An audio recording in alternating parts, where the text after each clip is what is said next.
Bismillahirrahmanirrahim. In the name of Allah, most beneficent, most merciful. Today we have lecture number 19 and it is final lecture of our schedule of 7 week schedule. और ये आखिरी lecture है और इसमें इंशाल्लाह आज हम बायोटेक्नोलॉजी का आखिरी टॉपिक जो है ना कि जनरल एप्लीकेशंस ऑफ बायोटेक्नोलॉजी और इस चैप्टर की एक्सरसाइज ये हम देखेंगे। तो let us begin with the name of Allah. सब से पहले है जनरल एप्लीकेशंस ऑफ बायोटेक्नोलॉजी में एग्रीकल्चर में बायोटेक्नोलॉजी का क्या किरदार है। इसमें हम थोड़ा सा पहले भी पढ़ चुके हैं, लेकिन इन एग्रीकल्चर जो जेनेटिकली मॉडिफाइड क्रॉप्स हैं ना, they are helping us a lot in many areas. सबसे पहले है शॉर्टेज ऑफ वाटर, यानी we have been able to produce plants which can tolerate shortage of water. तो लिहाजा ख़ास तौर पर जो एरिड एरियाज़ हैं दुनिया के और जहाँ पे agriculture due to the dearth of water is almost near impossible, तो उन एरियाज़ में भी एग्रीकल्चर अब हम कर सकते हैं, क्योंकि we have been able to make transgenic और genetically modified plants which can tolerate shortage of water better than other crops. Similarly, we have made plants which can tolerate abundance of water. तो ऐसे plants हम बनाने में के काबिल रहे हैं जो वाटर लॉगिंग और सलिनिटी, यानी ऐसे एरियाज जहाँ पानी बहुत ज़्यादा ज़मीन होता है, इनंडेटेड होती है ज़मीन, गली होती है और उसमें प्लांट की जड़ें सर्वाइव नहीं कर सकती। तो इस तरह के भी अब हमने प्लांट्स बनाए हैं जेनेटिक इंजीनियरिंग को इस्तेमाल करके। इसी तरह से एग्रीकल्चर ही में हम जो है ना ऐसे जीन क्रॉप्स के अंदर इंट्रोड्यूस करवाने में कामयाब रहे हैं जो कि उनको हर्बिसाइड रेजिस्टेंट कर देते हैं। तो हर्बिसाइड रेजिस्टेंट होने का मतलब सीधा सीधा ये है कि आप अगर आपकी क्रॉप हर्बिसाइड रेजिस्टेंट है तो you can use any type of herbicide on the crop, और उससे हर्ब्स तो किल हो जाएंगी, तो लिहाजा क्रॉप जो है वो बच जाएगी। तो सेलेक्टिव वीड किलर के तौर पे आप फिर इस्तेमाल कर सकेंगे डिफरेंट हर्बिसाइड्स को। वीड्स या हर्ब्स किल हो जाएंगी और हमारी क्रॉप को कोई ख़ास नुकसान नहीं होगा। इसी तरह से एक्सट्रीम टेम्परेचर यानी टेम्परेचर टॉलरेंट क्रॉप्स भी हम बनाने में कामयाब रहे हैं। इंसेक्ट रेजिस्टेंस, डिजीज़ रेजिस्टेंस, तो ये कुछ और एरियाज़ हैं जिनमें इंसान ने बहुत काम किया और जेनेटिकली मॉडिफाइड क्रॉप्स बनाई हैं, और इससे जो है ना हमारा एग्रीकल्चर उसके अंदर एक नया रेवोल्यूशन लाने में हम कामयाब हो रहे हैं और होंगे। और आप देखें जिस रफ्तार से ह्यूमन पॉपुलेशन बढ़ रही है, तो नियर फ्यूचर में फूड की जो ज़रूरियात हैं ह्यूमंस की, उनको पूरा करने में जेनेटिकली मॉडिफाइड एग्रीकल्चरल क्रॉप्स जो हैं उनका बड़ा अहम रोल होगा। वरना अगर ये क्रॉप्स हम बनाने में नाकाम हो जाते या हो जाएं तो हम फ्यूचर में इंसानों की प्रोटीन की ज़रूरत, इंसानों की आयल की ज़रूरत, इंसानों की जो डे टू डे कार्बोहाइड्रेट्स की ज़रूरत है उनको पूरा नहीं कर सकते थे, क्योंकि इंसान इस वक्त 7 बिलियन ह्यूमंस में से 1 बिलियन आर ऑलरेडी अंडर नॉरिश्ड। तो लिहाजा जब पॉपुलेशन 2050 तक डबल हो जाएगी, इंसानों की 14 बिलियन के करीब चली जाएगी, तो उस वक्त इंसानों को फीड करने के लिए जेनेटिकली मॉडिफाइड एग्रीकल्चरल क्रॉप्स के अलावा इंसान के पास कोई और टूल नहीं है। अच्छा, अब इसी तरह से इन्वायरमेंट है इंसान का, तो environment is fast degrading. Environment जो है ना, it have become Achilles heel of humanity. तो ये एक ऐसी कमज़ोरी बन चुका है हमारी जो जल्द या बेदेर इंसानों को या इंसानी सिविलाइजेशन के लिए एक बहुत बड़ी कमज़ोरी का बायस बनेगी, और मे बी के it leads to complete eradication of humanity अगर हम एनवायरनमेंट को ठीक करने में नाकाम हो जाते हैं। इसके इन्वायरमेंट ज़ाहिर है इसको तरह तरह के नुकसानात हो रहे हैं, कार्बन डाइऑक्साइड और दूसरी ग्रीन हाउस गैसेस बढ़ रही हैं, पोल्यूटेंट्स फैल रहे हैं पानी के अंदर भी, सॉइल में भी, और एयर में भी। लेकिन बायोटेक्नोलॉजी है ना जो वो हमारे रेस्क्यू के लिए हाज़िर है यहाँ पे, और हमने ऐसी क्राफ्ट्स बनाई हैं, ऐसी लिविंग ऑर्गेनिज्म, बैक्टीरिया, प्लांट ऐसे हमने बनाए हैं जो कि बायो रेमीडिएशन करते हैं, यानी दे करेक्ट आवर एनवायरनमेंट, जो हमारे माहौल के अंदर नुकसानदेह पोल्यूटेंट्स हैं उनको कम करते हैं। ये बैक्टीरिया, ये बायोफिल्टर्स कहलाते हैं ये बैक्टीरिया। तो हम इनको जो वेंट्स हैं यानी चिमनियाँ हैं कारखानों की, गाड़ियों की, उनमें इस्तेमाल कर सकते हैं, और ये पॉइजनस गैसेस जो निकलेंगी या निकलती हैं उनको ये फ़िल्टर करके गैसेस को क्लीन करके आगे भेजेंगे। तो लिहाजा जेनेटिकली मॉडिफाइड बैक्टीरिया जो कि बायोफिल्टर कहलाते हैं, ये इन्वायरमेंट की इस्लाह के लिए बनाए हैं इंसान ने, और इंसान को इनसे बड़ी उम्मीदें वाबस्ता हैं कि इन्वायरमेंट की इस्लाह के लिए ये हमारे बड़े काम आएंगे। इसी तरह से कई ऐसे बैक्टीरिया हमने बनाए हैं जो कि TNT यानी ट्राइनाइट्रोटॉल्यूइन और RD एक्सप्लोसिव यानी रिसर्च डिपार्टमेंट एक्सप्लोसिव, ये ज़मीन पे अगर पड़े हों TNT यानी डायनामाइट और RDX वगैरह, RDX ज़ाहिर है TNT से भी बड़ा एक्सप्लोसिव है, मॉडर्न एक्सप्लोसिव है, ये अगर ज़मीन पे पड़े हों तो we have made some bacteria which can clear them. इसी तरह से जो ऑयल स्पिलेज है, ऑयल टैंकर से सम टाइम ऑयल गिर जाता है तो which can cause pollution in oceans, उसका हल भी इंसान ने ऐसे मॉडिफाइड जेनेटिकली मॉडिफाइड बैक्टीरिया बनाए हैं जो कि उस ऑयल को ईट करते हैं, उसको डिकम्पोज करते हैं, and then they create self suicide. तो लिहाजा ये बड़े काम के बैक्टीरिया हैं, और इंसान को बड़ी उम्मीद है इनसे कि वाटर पोल्यूशन को कंट्रोल करने में ये अहम किरदार अदा करेंगे। और ज़ाहिर है ये सारा बायोटेक्नोलॉजी की एप्लीकेशन से या बायोटेक्नोलॉजी को इस्तेमाल करने से हम ये करने में कामयाब हुए हैं। इसी तरह से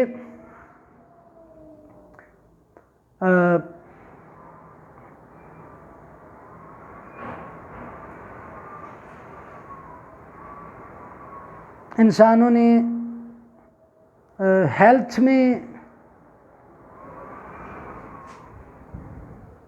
एक ख़ास शोबा है इंसान का जिसमें बायोटेक्नोलॉजी हमारी बहुत ही अहम रोल प्ले कर रही है।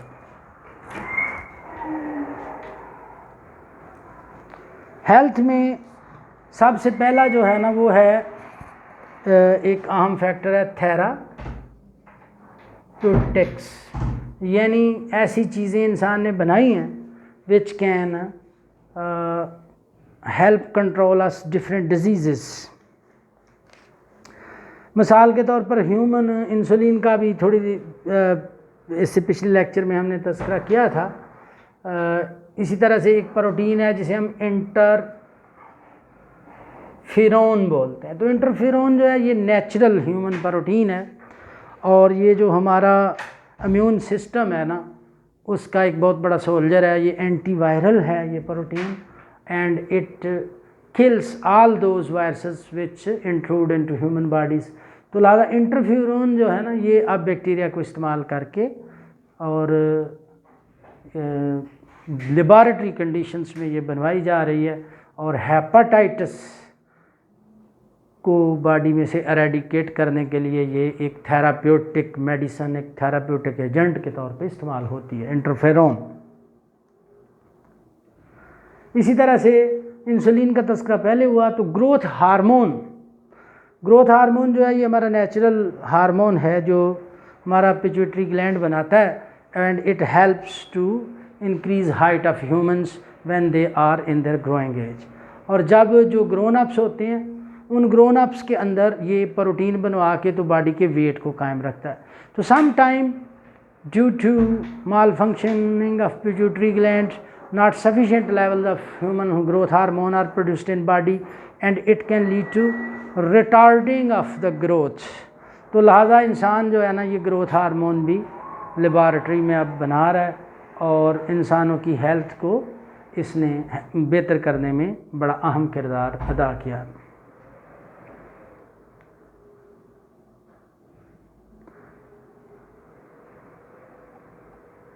इसी तरह से हेल्थ ही का एक और शोबा है और वो है डायग्नोस्टिक्स।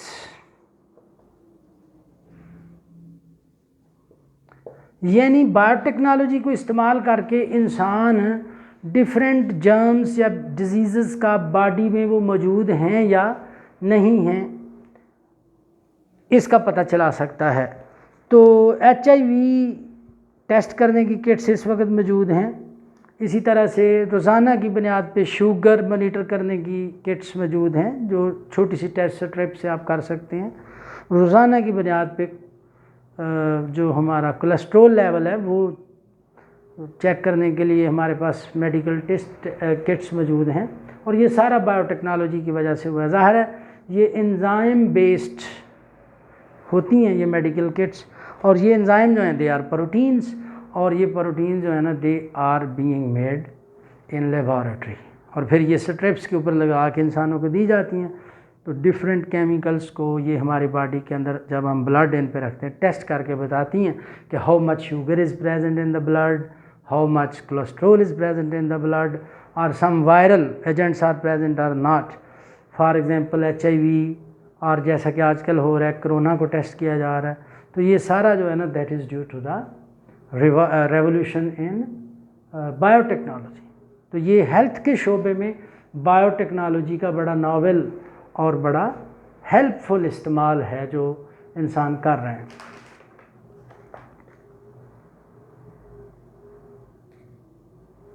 इसी तरह से मेडिकल के एक दो शोबे और हैं कि मेडिकल डिवाइसेस बनाने में भी बायोटेक्नोलॉजी का इस्तेमाल जो है ना वो हो रहा है आजकल। ख़ास तौर पर जो प्रोस्थेसिस हैं यानी जो आर्टिफिशियल ऑर्गन्स हैं, मिसाल के तौर पे जो टीथ हैं या कोई कोशिशें हो रही हैं कि आर्टिफिशियल पैंक्रियास जो कि मुसलसल मॉनिटर भी करे इंसान की बॉडी के ब्लड के अंदर शुगर के लेवल को, और जितनी इंसुलिन जिस वक्त ज़रूरत हो उतनी बॉडी के अंदर इंजेक्ट भी करे, तो ये एक ऑर्गेनाइड होगा या प्रोस्थेसिस इसको कहेंगे। तो इस तरह की चीज़ें जो हैं ये भी बायोटेक्नोलॉजी के ज़रिए इंसान आजकल बना रहा है और उसको काफ़ी सक्सेस भी हुई है। इसी तरह से आर्टिफिशियल आई ये भी किसी हद तक हम बनाने में कामयाब हुए हैं और that is due to biotechnology. अच्छा, अब एक और शोबा है कि फूड प्रोडक्शन। ये मैं पहले भी तस्करा कर चुका हूँ एग्रीकल्चर के अंदर। तो बेटर न्यूट्रिटिव वैल्यू और रैपिड ग्रोथ रेट और ड्रग रेजिस्टेंट होना, बैक्टीरिया या माइक्रोबियल पैथोजन रेजिस्टेंट होना, इस तरह के करैक्टर्स हम क्रॉप्स में पैदा करने में कामयाब रहे हैं और इससे हमारी फूड प्रोडक्शन भी बढ़ी है, फूड की क्वालिटी भी बढ़ी है। अच्छा, इसी तरह से एक और बहुत बड़ा एरिया है, ये है फूड प्रिजर्वेशन। तो ये often it have been seen कि we are able to produce lot of food but that food we can not keep indefinitely और we can not preserve it for longer periods of time. For example potatoes हैं तो वो बड़े बड़े growth शुरू कर देते हैं। इसी तरह से अनियंस हैं तो दे स्टार्टेड टू ग्रो, उनकी जो डॉर्मेंसी का पीरियड है वो खुद ही ख़त्म हो जाता है और वो उगना शुरू कर देते हैं। तो लिहाजा स्टोरेज लाइफ बढ़ाने के लिए ख़ास तौर पर जो पल्पी वेजिटेबल और फ्रूट्स हैं, मसलन टोमेटो है या मैंगो है, तो दे आर ईजिली रोटन। तो we have been able to produce by introducing genes of our choice and modifying genetic makeup of different crops, और इस तरह करके हम ऐसी फूड क्रॉप्स बनाने में कामयाब रहे हैं जिनकी शेल्फ़ लाइफ बहुत ज़्यादा है। आलू है तो हम ऐसा पोटैटो बनाने में कामयाब रहे हैं जो 2-3 साल तक ग्रो नहीं करता। इसी तरह से टमाटर ऐसा हम बनाने में कामयाब रहे हैं कि जो 5 से 20 दिन तक शेल्फ पे पड़ा रहे, तो बग़ैर रेफ्रिजरेशन के, बग़ैर किसी प्रिजर्वेटिव के वो ख़राब नहीं होता। तो इस तरह से सिर्फ ये आलू, अनियन और टमाटो के साथ नहीं, और भी बहुत सारी जेनेटिकली मॉडिफाइड क्रॉप्स इस वक्त इंसान बना रहा है, और इनसे बड़ी हमारी उम्मीदें वाबस्ता हैं कि ये फूड शार्टेज को ओवरकम करने में इंसान की हेल्प करेंगे।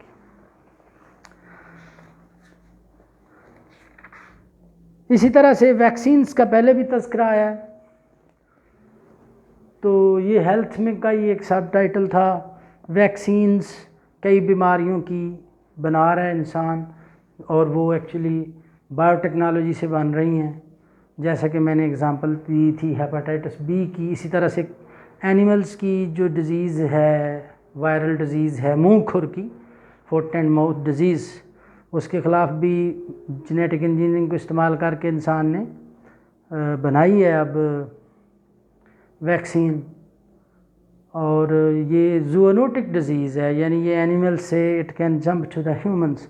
बिल्कुल आजकल ये जो कोरोना फैला हुआ है, कोरोना के वायरस की तरह जंप करके आ सकती है मुंह खुर की बीमारी इंसानों में, तो इसके ख़िलाफ़ वैक्सीन हम पहले ही बना चुके हैं। और कोरोना के ख़िलाफ़ आपको पता है वैक्सीन बनाने का काम हो रहा है, और जो कोरोना की वैक्सीन हम बनाने की कोशिश कर रहे हैं वो बायोटेक्नोलॉजी के ज़रिए बन रही है, यानी होल कोरोना वायरस इस्तेमाल करने की दुनिया भर में किसी जगह कोई कोशिश नहीं हो रही। ऐसी वैक्सीन बनाई जा रही है जिसमें सिर्फ कुछ प्रोडक्ट्स या कुछ पार्ट्स या डीएनए के कुछ हिस्से जो है ना कोरोना वायरस के, वो हम ग्रो करके वायरसेस में या फंगस में ग्रो करके हम उनकी कापियाँ बना के उनको इंसानों के अंदर इंजेक्ट करके देख रहे हैं कि इम्यून सिस्टम एक्टिवेट हो रहा है या नहीं। और ये सारा जो है ना ये बायोटेक्नोलॉजी के ज़रिए हो रहा है। एंड आई एम होपफुल इंशाल्लाह कि soon humanity will be able to overcome and over power this disease which have devastated our lifes throughout the globe. तो इंशाल्लाह बाद में बात जारी रहेगी। ये इस वीक का 7th और फाइनल लेक्चर चल रहा है, 7th वीक का फाइनल लेक्चर है ये, और इसमें आज थोड़ा सा वक्त बचा है, तो मैं चाहता हूँ कि हम थोड़ा सा ना एक्सरसाइज को भी डिस्कस कर लें।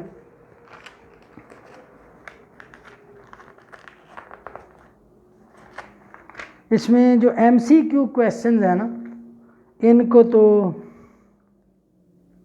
इनकी की दी हुई है, बाकी शॉर्ट क्वेश्चन है। पहला है define following biotechnology, DNA replication, bacteria, bacteriology, plasmid, insulin, vaccine. तो इसमें कोई भी ऐसी चीज़ नहीं है जो हमने डिस्कस ना की हो। तो आई एम होपफुल के our students can define them now. इसी तरह से क्वेश्चन नंबर 3 है, if 30% of a DNA molecule is adenine, what percentage cytosine. तो एडेनिन 30% हो तो मैं ये कैलकुलेट कर देता हूँ। एडेनिन 30% होने का मतलब है थाइमीन भी 30% होगी। तो आप पीछे आप देख लें, 30% ये होगी, 30% ये होगी, तो टोटल 40% रह गया। तो गवानीन अब 20% होगी और साइटोसिन 20% होगी। ये जो है ना ये एक्चुअली ए के सामने हमेशा थाइमीन और गवानीन के सामने हमेशा साइटोसिन होती है।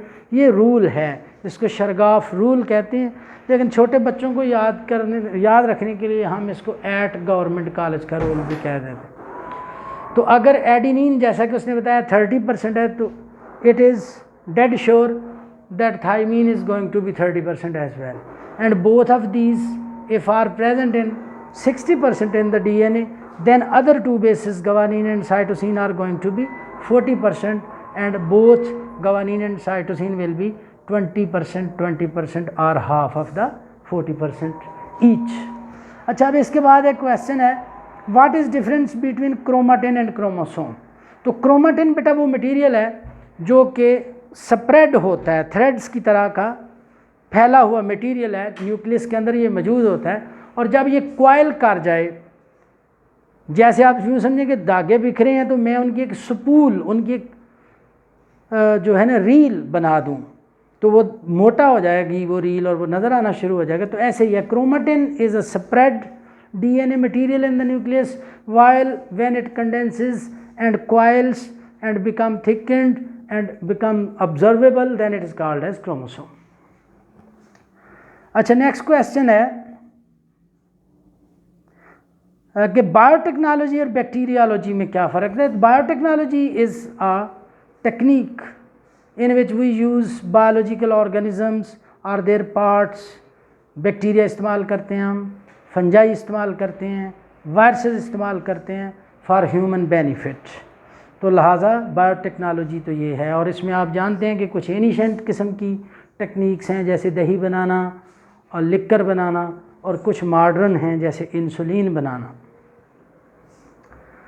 अच्छा, bacteriology is the study of bacteria. ज़ाहिर है bacteria are famous living organisms, many of them are pathogens, they can cause disease and many of them are beneficial as well. और इनमें से कुछ ऐसे भी हैं जो कि बायोटेक्नोलॉजी में ख़ास तौर पर इस्तेमाल होते हैं, जैसा कि एस्चेरिशिया coli.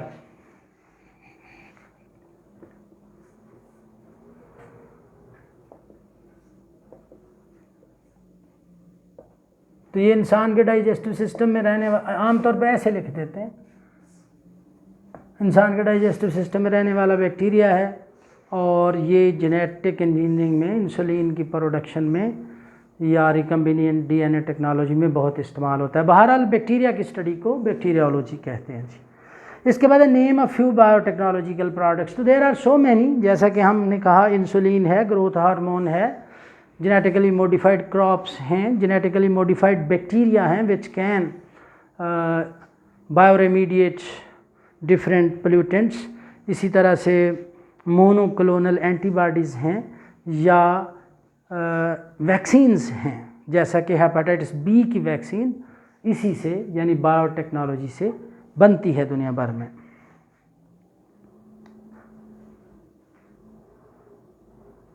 What is meant by the term genetically modified? तो genetically modified mean that we have modified the DNA or genes of a living organism. For example, a bacterium which have human insulin gene in its body will be called as transgenic bacteria or genetically modified bacterium. अच्छा जी, इसके बाद question है name अ nucleic acid other than DNA. तो other than DNA बड़ा famous nucleic acid है और उसे कहते हैं जी आरएनए यानी राइबो न्यूक्लिक एसिड। तो इंशाल्लाह आप बड़ी क्लासेस में, जैसे आपने 8th में डीएनए के बारे में पढ़ा है, आप 10th में और 9th क्लास में आरएनए का नाम सुनेंगे 9th क्लास में, और 10th में इंशाल्लाह आप इसका फंक्शन भी पढ़ेंगे। और इसका स्ट्रक्चर जो है वो तकरीबन डीएनए से मिलता ही है with few differences. Name a nucleotide other than adenine, thymine, cytosine and guanine.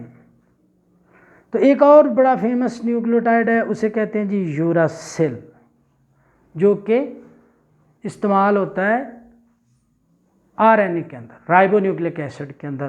तो राइबो न्यूक्लिक एसिड के अंदर ये वाले 4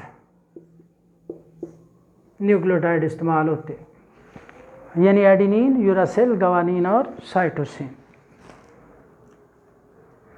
अब एक्सटेंसिव क्वेश्चन नंबर 9 है। पहले एक्सप्लेन रेप्लिकेशन ऑफ डीएनए। तो ज़ाहिर है ये मैंने जितना का हमारे 8th क्लास के कोर्स में है उतना मैंने इसको एक्सप्लेन किया है, और इसका प्रोसेस जो है हमारे लेक्चर्स में भी मौजूद है और बुक में भी मौजूद है। तो आप वहाँ से सुन भी, लेक्चर भी देख सकते हैं और बुक से पढ़ भी सकते हैं।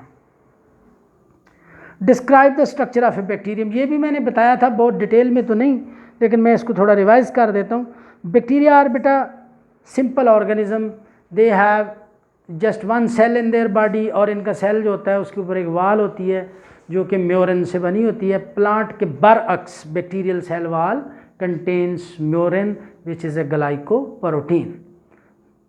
तो सेलुलोज नहीं होता है बैक्टीरिया की सेल वाल के अंदर। Bacteria also have a motility organ called as flagellum which is a hair like structure. Bacteria also have villi. Bacteria have no nucleus and no other membrane bounded organelles like mitochondrion and endoplasmic reticulum। ये चीज़ें नहीं होती bacteria के अंदर। Bacteria के अंदर ribosome अलबत्ता होता है बाकी सेल्स की तरह, एनिमल और प्लांट सेल और फंगल सेल्स की तरह। तो बैक्टीरिया जो होते हैं वो सिंपलर ऑर्गेनिज्म हैं और इनका सेल उतना कम्प्लेक्स नहीं है जितना एनिमल, प्लांट का और फंगस का सेल है।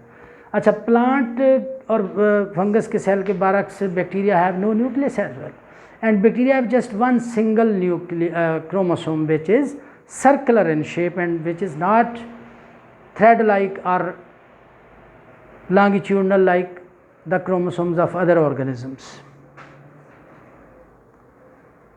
What are the general applications of biotechnology in agriculture? तो ये तो अभी अभी हमने पढ़ा है, hopefully you can understand it. What are the general applications of biotechnology in environment related issues? तो इसका मैं वैसे तो बता चुका हूँ, लेकिन I repeat it for your benefit कि इन्वायरमेंट के अंदर बेटा एक तो जो हम पोल्यूटेंट्स डालते हैं, एयर पोल्यूटेंट्स हैं, ग्रीन हाउस गैसेज हैं, तो we have made bacteria which are genetically modified and which can filter our effluent gases. So gases which come out of our car exhaust, which come out of our houses, which come out of from our factories, उनको filter करके उनको साफ़ करके bacteria भेजते हैं। इसी तरह हमारा सीवेज का वाटर है, उसको भी we have made some bacteria जो उनको फिल्टर करते हैं। इसी तरह से ऑयल स्पिलेज है तो उसके लिए उसकी भी बायो रेमीडिएशन हो जाती है, यानी उसको भी साफ़ किया जा सकता है। There are some bacteria which can eat away this spilled over oil जो कि वाटर पोल्यूशन करता है। तो इसी तरह और भी मतलब एप्लीकेशंस हैं और वो लिखी हैं बुक में, और कुछ का मैंने तस्करा भी किया था, तो आप देख सकते हैं। What are the general application of biotechnology in health related issues? तो ये ज़ाहिर है आपके लिए एक्चुअली क्वेश्चन है, रिवीजन क्वेश्चन। तो पढ़ा तो आपने है इस सवाल को, तो आप इसका आंसर मेरे लेक्चर में भी देख सकते हैं और बुक में भी। How is genetic modification important? तो ज़ाहिर है भाई जेनेटिक मॉडिफिकेशन बहुत इम्पॉर्टेंट है, हेल्थ में भी इम्पॉर्टेंट है, एनवायरनमेंट में भी इम्पॉर्टेंट है और एग्रीकल्चर में भी इम्पॉर्टेंट है। It is trying to help us give more food, it is trying to improve our health, it is trying to improve our environment, it is trying to improve our agriculture, it is trying to give us products which are useful in our daily lifes. तो लिहाजा इनकी थोड़ी थोड़ी तफसील भी बता दें तो कोई हर्ज नहीं है, क्योंकि ये एक लॉन्ग क्वेश्चन है और बहरहाल बाकी इसके आंसर हम बुक में पिछले लेक्चर्स में पढ़ चुके हैं। तो उम्मीद है आप लोगों ने मेरी बातें गौर से सुनी होंगी और आपको बेटा समझ भी आई होगी। इंशाल्लाह हम अगला जो शेड्यूल होगा हमारा लेक्चर्स का, उसके मुताबिक अपना काम जारी रखेंगे। आप लोगों के देखने और सुनने का बहुत शुक्रिया। जज़ाकल्लाह। अल्लाह हाफ़िज़।